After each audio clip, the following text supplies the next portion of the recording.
الله من الشيطان الرجيم بسم الله الرحمن الرحيم نحمده ونصلي على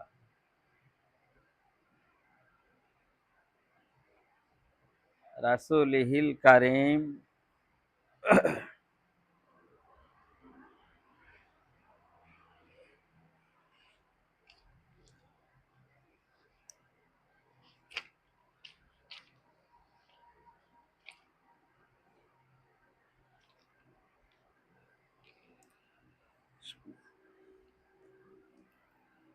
لن ينال الله لحومها ولا دماؤها শুনেছি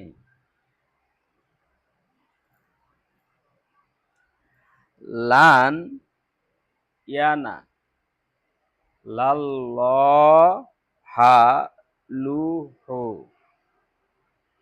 মুহা ওয়ালা দিমাউহা,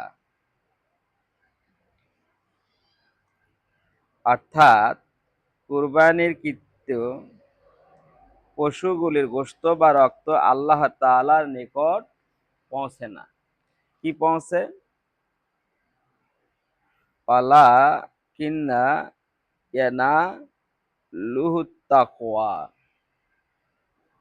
তাকওয়া অর্থাৎ তাকওয়া পৌঁছে। কি পৌঁছে?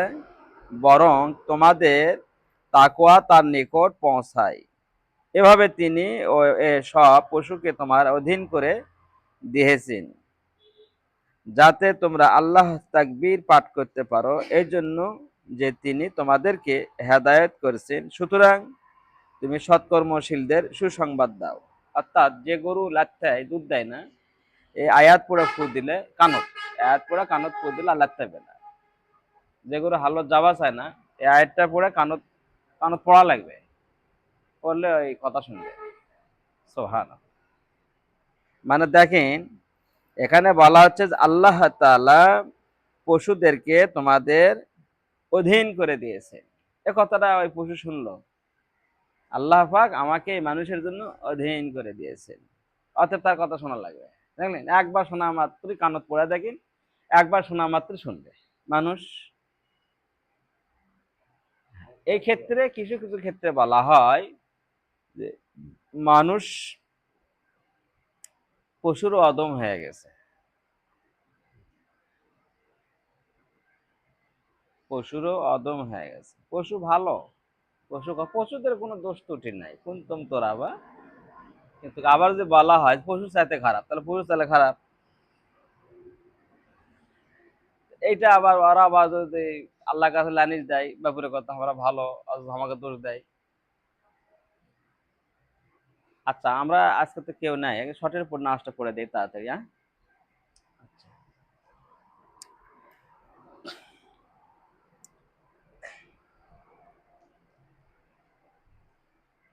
যার সাধ্য ছিল কুরবানি দেওয়ার কিন্তু কুরবানি দিল না, সে যেন আমাদের ঈদগাহ মাঠে উপস্থিত না হয়। এখানে অনেক মতামত রয়েছে। যেমন ধরেন যে জমি কিনছে বা গাড়ি বাড়ি কিনছে, কিনা টাকা পয়সা এই মধ্যে ক্যাশ নাই, সে কুরবানি দিচ্ছেন না, এটা হবে না। কি কিনছেন? জমি কিনছেন, গাড়ি কিনছেন, বাড়ি কিনছেন, সেক্ষেত্রে হবে না। ফ্রিজ কিনছেন, হুন্ডা কিনেছেন, স্বর্ণ কিনেছেন, কিনে আমি বলতে আমার কাছে এই মুহূর্তে ক্যাশ টাকা নাই, আমি কুরবানি দেব না, এটা কিন্তু হবে না।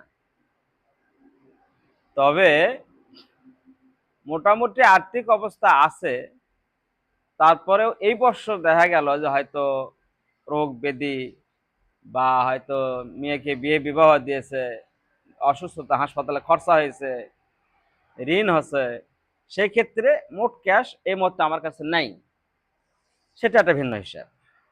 অর্থাৎ একটা কথা আছে বারংবারই, আল্লাহ তাআলা কিন্তু মানুষের মনের খবর জানে, এই কথাটাই কিন্তু পরিষ্কার।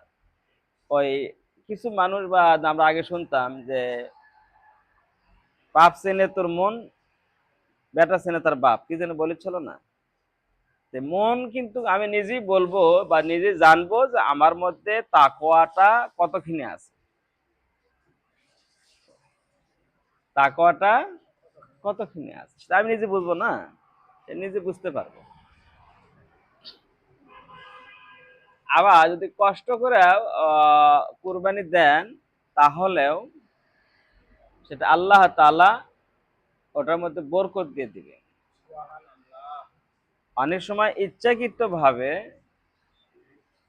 আমার জানা মতে মোটামুটি গ্রহণযোগ্য শোনা আমার এক ভাই বলছেন যে যে টাকা দিয়ে কুরবানি দিলাম, আর তার তার গত বছরে কুরবানি না দিয়ে যে গোস্ত ভাগ পেলাম, কুরবানি না দিয়ে যে গোস্ত ভাগ পেলাম আত্মীয় স্বজন কাছ থেকে পেলাম, কুরবানি দিয়ে সেই গোস্ত আমি পেলাম না, তাহলে আমি কুরবানি দেবো কিসে? এটাও আমাদের এলাকার মানুষেরই কথা।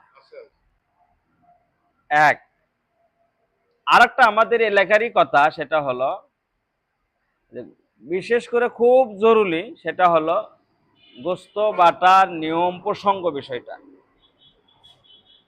যে বলবেন যে আমরা শুনে কি করব, শুনবেন নাতে পরবর্তীতে প্রজন্ম তো জানবে কিভাবে? আল্লাহ তাআলা সকলকে উর্দে কবুল করুন, বলুন আল্লাহুম্মা আমিন। আমিন। আল্লাহ তাআলা কবুল করেন, আমিন। শোনেন, হজও করবেন। তো যাই হোক, এই আমাদের এলাকার এক ভাই বলছেন যে কুরবানির গোশত ভাগ করতে হবে তিনটে। স্বাভাবিক সচলাচল এগুলা রোল কেউ জিজ্ঞাসা করেন যে কুরবানির গোশত কয় ভাগ করব, এগুলার রোল বলা হবে তিন ভাগ করবেন। এক ভাগ আপনি নেবেন, আর এক ভাগ আত্মীয় স্বজনকে দিবেন, আর এক ভাগ গরিব মিসকিনদেরকে দিবেন। বা ওই যে বিপদগ্রস্ত মানুষ কুরবানি দিতে পারে না, কাউকে বলতেও পারে না, তাকে একটু গোপনে একটু ধরে দিবেন বা দিবেন, তিনি তো আসবেনও না। বিপদ হয় না ভবানের সময়? এক ভাই বলছিলেন যে হাটে যা দেখেন গরুর দাম কত, ওইভাবে গোস্ত বাটার নিয়ম পরে বুদ্ধি বাড়াবেন। তো আল্লাহু আকবার, আলহামদুলিল্লাহ, প্রায় কয়েক বছর পরেই ও আমার চাইতে ভালো মোত্তাকি হয়েছে।